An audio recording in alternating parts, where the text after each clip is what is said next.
Exortação à devoção para com a Virgem Maria. Quem quer que considere o grau sublime de dignidade e de glória a que Deus elevou a Augustíssima Virgem Maria, facilmente pode compreender que vantagem traz à vida pública e privada o contínuo desenvolvimento e a sempre mais ardente difusão do seu culto. De fato, Deus escolheu-a desde a eternidade para vir a ser mãe do Verbo, que se encarnaria, e, por este motivo, entre todas as criaturas mais belas na ordem da natureza, da graça e da glória, ele a distinguiu com privilégios tais que a Igreja, com razão, aplica a ela aquelas palavras: saí da boca do Altíssimo, primogênita antes de toda a criatura.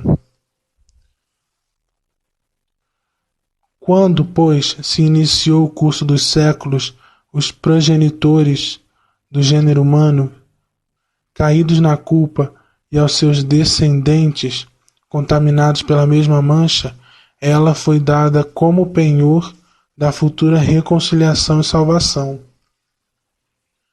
Depois, o Filho de Deus, por sua vez, fez sua Santíssima Mãe objeto de evidentes demonstrações de honra, de feito durante a sua própria vida. Ele escolheu-a como sua cooperadora nos primeiros milagres por ele operados. O primeiro foi um milagre de graça, e teve lugar quando, à saudação de Maria, a criança exultou no seio de Isabel. O segundo foi um milagre na ordem da natureza, e teve lugar quando, nas bodas de Caná, Cristo transformou água em vinho.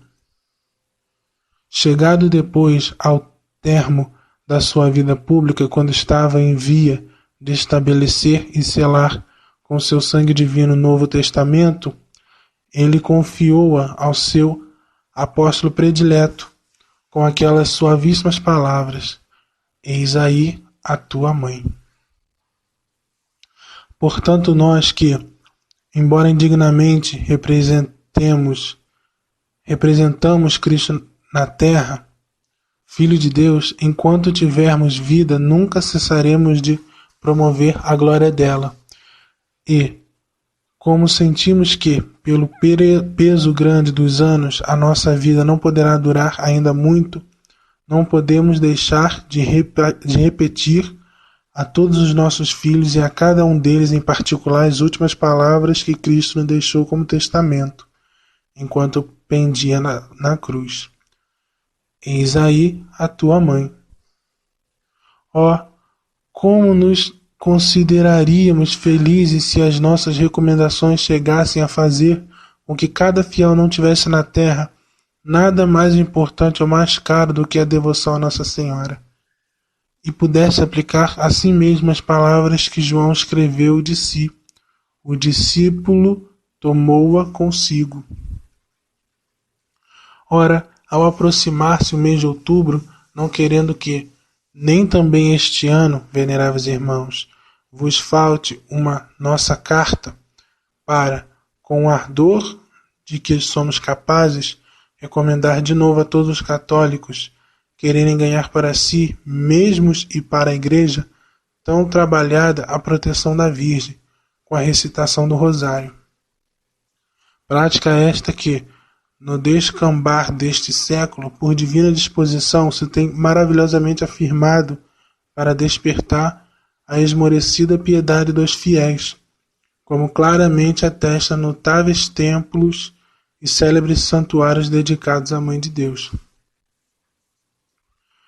Depois de havermos dedicado a esta divina Mãe o mês de maio, com o dom das nossas flores, consagramos-lhes também com afeto de singular piedade o mês de outubro, que é mês dos frutos. De feito, parece justo dedicar esses 2 meses do ano àquela que disse de si: as minhas flores tornam-se frutos de glória e de riqueza. A Confraria do Rosário. O espírito de associação, fundado na própria índole da natureza humana, talvez nunca tenha sido tão vivo e universal como agora, E certamente ninguém condenaria isto, se muitas vezes essa naturabilíssima tendência natural não fosse orientada para o mal, isto é, se os ímpios, movidos por o mesmo intento, não se reunissem em sociedades de vários gêneros contra o Senhor e o seu Messias. Por outro lado, entretanto, pode-se discernir, e certamente com grandíssima alegria, que também entre os católicos cresce o amor às associações pias, associações bem compactas, que se tornam como que famílias, nos quais os membros estão de tal forma ligados entre si pelo vínculo da caridade cristã, a ponto de parecerem, antes de serem verdadeiramente irmãos. E de fato, se elimina a caridade de Cristo, não pode haver fraternidade, como já energicamente demonstrava Tertuliano, dizendo: somos vossos irmãos por direito de natureza, natureza que é a mãe comum, se bem que sejais muito pouco homens, por serdes maus irmãos. Mas quão melhor convém o nome e a dignidade de irmãos àqueles que reconhecem por seu Pai comum Deus, aqueles que se imbuíram o mesmo espírito de santidade e que, embora nascidos do mesmo seio da comum ignorância, depois se nutriram da mesma luz da verdade. Há formas destas utilíssimas sociedades, constituída entre católicos, é a mais variada. Círculos, caixas rurais, recreatórios festivos, patronatos para a proteção da juventude, irmandades e muitíssimos outros, todos instituídos com nobilíssimos intentos. Certamente, todas essas associações têm nomes, formas e fins próprios e imediatos modernos, mas são antiquíssimas na substância, pois se lhes podem distinguir os vestígios desde o início do cristianismo. Mais tarde foram reforçadas com leis, distinguidas com divisas próprias, enriquecidas por privilégios ordenadas ao culto divino nas igrejas, ou então destinadas ao bem das almas e o alívio dos corpos, e designadas com nomes diversos, segundo os tempos. E com o correr do tempo, o seu número aumentou tanto que, sobretudo na Itália, não há cidade, aldeia ou paróquia que não as tenhas muitas, ou ao menos uma. Ora, entre essas associações, não hesitemos em dar um lugar eminente à confraria que toma o nome de Santo Rosário. Como efeito, se considerar sua origem, ela figura entre as mais antigas, porquanto é a fama que haja fundado o próprio patriarca São Domingos. Depois, se lhe considerarem os privilégios, ela é riquíssima deles pela munificência dos nossos predecessores. Por último, forma como que a alma dessa instituição é o Rosário Mariano, cuja eficácia já havemos em outras circunstâncias longamente tratado. Eficácia do Rosário citado em comum. Mas a eficácia e o valor do Rosário aparecem ainda maiores se o considerarmos como um dever imposto à confraria que dele tira o nome. Na verdade, ninguém ignora o quanto é necessário para todos a oração, nem porque com ela se possam modificar os divinos decretos, mas porque, como diz São Gregório, os homens com a oração merecem receber aquilo que Deus Onipotente desde a eternidade decidiu dar-lhes. E Santo Agostinho acrescenta: quem sabe bem rezar, sabe também bem viver. E a oração justamente alcança a sua eficácia máxima em impetrar o auxílio do céu quando é elevada publicamente, com perseverança e concórdia por muitos fiéis que formem um só coro de suplicantes. Isto resulta evidentemente dos Atos dos Apóstolos, onde se diz que os discípulos de Cristo, à espera do Espírito Santo prometido, perseveraram unânimes na oração. Os que oram deste modo certissimamente obterão sempre o fruto de sua oração, e isto justamente se verifica entre os confrades do Santo Rosário. Com efeito, assim como a oração do ofício divino feita pelo sacerdote é uma oração pública e contínua, e por isto eficacíssima, assim também, em certo sentido, é pública, contínua e comum a oração dos confrades do Rosário, definido este, em razão disto, por alguns pontífices romanos, o Breviário da Virgem. Depois, conforme já dissemos, como as orações públicas têm uma excelência e uma eficácia maiores do que as privadas, por isto a confraria do Rosário também foi chamada pelos escritores eclesiásticos milícia orante, alistada pelo patriarca Domingos sobre as insígnias da Divina Mãe, isto é, daquela que a Sagrada Escritura e os fatos da Igreja saúdam como vencedora do demônio e de todas as heresias. E isto porque o Rosário Mariano liga com um vínculo comum todos aqueles que podem associar-se a ela, fazendo-os com que irmãos e comilicianos. E assim eles formam uma fortíssima falange, inteiramente armada e pronta a repelir os assaltos dos inimigos, quer internos, quer externos. Por isto, os membros desta pia associação podem com razão aplicar a si mesmos aquelas palavras de São Cipriano. Nós temos uma oração pública em comum e, quando oramos, não oramos por um simples indivíduo, mas pelo povo todo, porque quantos somos, formamos uma coisa só. Aliás, a história da Igreja atesta a força e a eficácia destas orações, recordando-nos a derrota das forças turcas na Batalha Naval de Lepanto e as esplêndidas vitórias alcançadas no século passado sobre os mesmos turcos em Temesvar, na Hungria, e perto da ilha do Corfu. Do primeiro fato, permanece como monumento perene a festa de Nossa Senhora das Vitórias, instituída por Gregório XIII, e depois consagrada e estendida à Igreja Universal por Clemente XI, sob o nome de Festa do Rosário. Justificação do Rosário.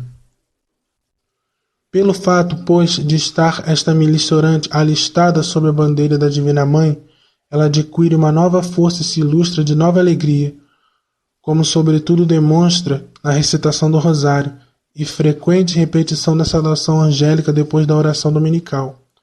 Esta prática, longe de ser incompatível com a dignidade de Deus, como se insinuasse que nós devemos confiar mais em Maria Santíssima do que no próprio Deus, tem ao contrário uma particularíssima eficácia para o comover e nolo tornar propício. De fato, a fé católica nos ensina que nós devemos orar não só a Deus, mas também aos santos, embora de maneira diferente, a Deus como fonte de todos os bens, aos santos como intercessores. De dois modos pode-se dirigir a alguém um pedido de São Tomás, com a convicção de que ele possa atendê-lo ou com a persuasão de que ele possa impetrar aquilo que se pede. Do primeiro modo, só oramos a Deus, porque todas as nossas preces devem ser dirigidas à consecução da graça e da glória, que só Deus pode dar, como é dito no Salmo 83, 12. A graça e a glória dá o Senhor. Da segunda maneira, apresentamos o mesmo pedido aos santos, anjos e aos homens.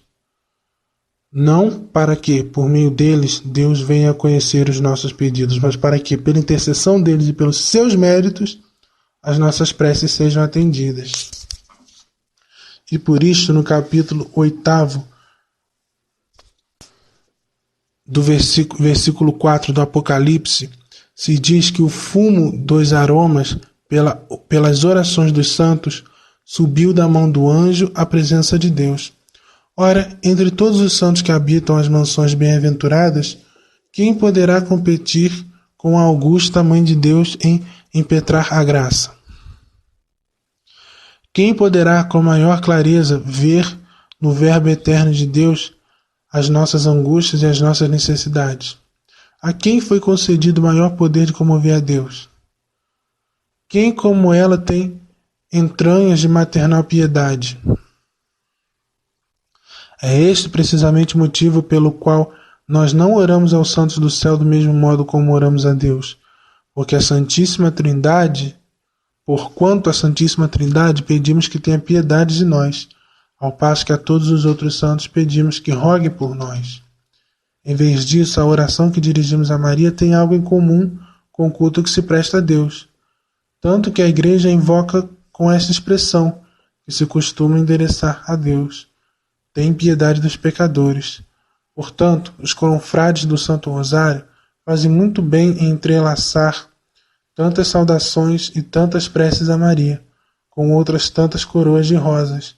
Defeito, diante de Deus, Maria é tão grande e vale tanto que, a quem quer graças e a ela não recorrem, o seu desejo quer voar sem asas. Os confrades do Rosário imitam os anjos. À confraria de que estamos falando cabe depois outro título de louvor, que não queremos passar em silêncio. Cada vez que na recitação do Rosário Mariano consideramos os mistérios da nossa salvação, de certo modo imitamos e emulamos os ofícios outrora confiados à milícia angélica. Foram eles, os anjos, que nos tempos estabelecidos revelaram estes mistérios, nos quais tiveram grande parte e intervieram infatigavelmente, compondo o seu semblante, ora segundo a alegria, ora segundo a dor, ora segundo a exaltação da glória triunfal. Gabriel é enviado à Virgem para lhe anunciar a encarnação do Verbo eterno. Na gruta de Belém, os anjos acompanham com seus cantos a glória do Salvador, há pouco vindo à luz. Um anjo adverte José a fugir e a dirigir-se para o Egito com o menino, enquanto Jesus no horto sua sangue por causa da sua tristeza. Um anjo com a sua palavra compassiva conforta-o. Quando Jesus, triunfando sobre a morte, se levanta do sepulcro, anjos noticiam isto às piedosas mulheres. Anjos anunciam que ele subiu ao céu e pronunciam que de lá ele voltará entre as falanges angélicas para unir a elas as almas dos eleitos e conduzi-las consigo para entre os coros celestes, acima dos quais foi exaltada a Santa Mãe de Deus. Por isso, de modo especial, aos associados que praticam a devoção do Rosário se adaptam às palavras que São Paulo dirigia aos novos discípulos de Cristo. Chegastes ao monte de Sião e à cidade do Deus vivo, a Jerusalém celeste e às miríades dos anjos. Que pode haver de mais excelente e de mais suave do que contemplar a Deus e rogá-lo juntamente com os anjos? Como devem nutrir uma grande esperança e uma grande confiança de gozarem um dia no céu a beatíssima companhia dos anjos, aqueles que na terra, de certo modo, compartilham o mistério deles. Auspícios, par e difusão da confraria. Por tais motivos, os pontífices romanos sempre exaltaram com grandíssimos louvores esta confraria dedicada a Maria. Entre outros, Inocêncio VIII define-a como devotíssima confraria. Pio V atribui à influência dela os seguintes resultados: os fiéis transformaram-se rapidamente em outros homens, as trevas da heresia se dissiparam e a luz da fé católica manifesta-se. Sisto V, observando o quanto esta instituição tem sido fecunda de frutos para a religião, professa-se devotíssimo dela. Muitos outros, enfim, enriqueceram-na de preciosas e abundantíssimas indulgências, ou colocaram-na sobre a sua particular proteção, inscrevendo-se nesta e manifestando-lhe por diversos modos a sua benevolência. Movidos por estes exemplos dos nossos predecessores, nós também, ó veneráveis irmãos, vivamente vos exortamos e vos conjuramos, como já muitas vezes temos feito, a quererdes dedicar um cuidado todo particular a esta sagrada milícia, de modo que, graças ao vosso zelo, cada dia se organizem em toda parte novas falanges, que, pela vossa obra e da parte do clero a vós subordinado, que tem cura das almas, venha o resto do povo a conhecer e avaliar na justa medida a grande eficácia desta confraria e a sua vantagem em ordem à eterna salvação dos homens. O Rosário Perpétuo. E tanto mais insistimos em tal recomendação, quanto mais recentemente refloriu uma belíssima manifestação de piedade mariana, o Rosário Perpétuo. De bom grado, abençoamos esta iniciativa e vivamente desejamos que vos apliqueis com solicitude e zelo ao seu incremento. De feito, nutrimos viva esperança de que não poderão deixar de ser bastante eficazes os louvores e as preces que saem incessantemente da boca e do coração de uma imensa multidão, e que, alternando-se dia e noite pelas várias regiões do mundo, unem a harmonia das vozes à meditação das divinas verdades. E certamente a continuidade desses louvores e destas preces foi prefigurada pelas palavras com que Osias cantava a Judite: Bendita és tu, filha, ante o Senhor Deus Altíssimo, sobre todas as mulheres da terra, porque Ele hoje tornou tão grande o teu nome, que o teu louvor nunca faltará nos lábios dos homens. E a este augúrio, todo o povo de Israel respondia em voz alta: Assim é, assim seja. Entre mentes, como auspício dos benefícios celestes, em testemunho de nossa benevolência, de grande coração concedemos, no Senhor, a bênção apostólica a vós, veneráveis irmãos, ao clero e a todo o povo, confiado a vossa fiel vigilância. Dado em Roma, junto a São Pedro, a 12 de setembro de 1897, 20º ano do nosso pontificado. Leão XIII.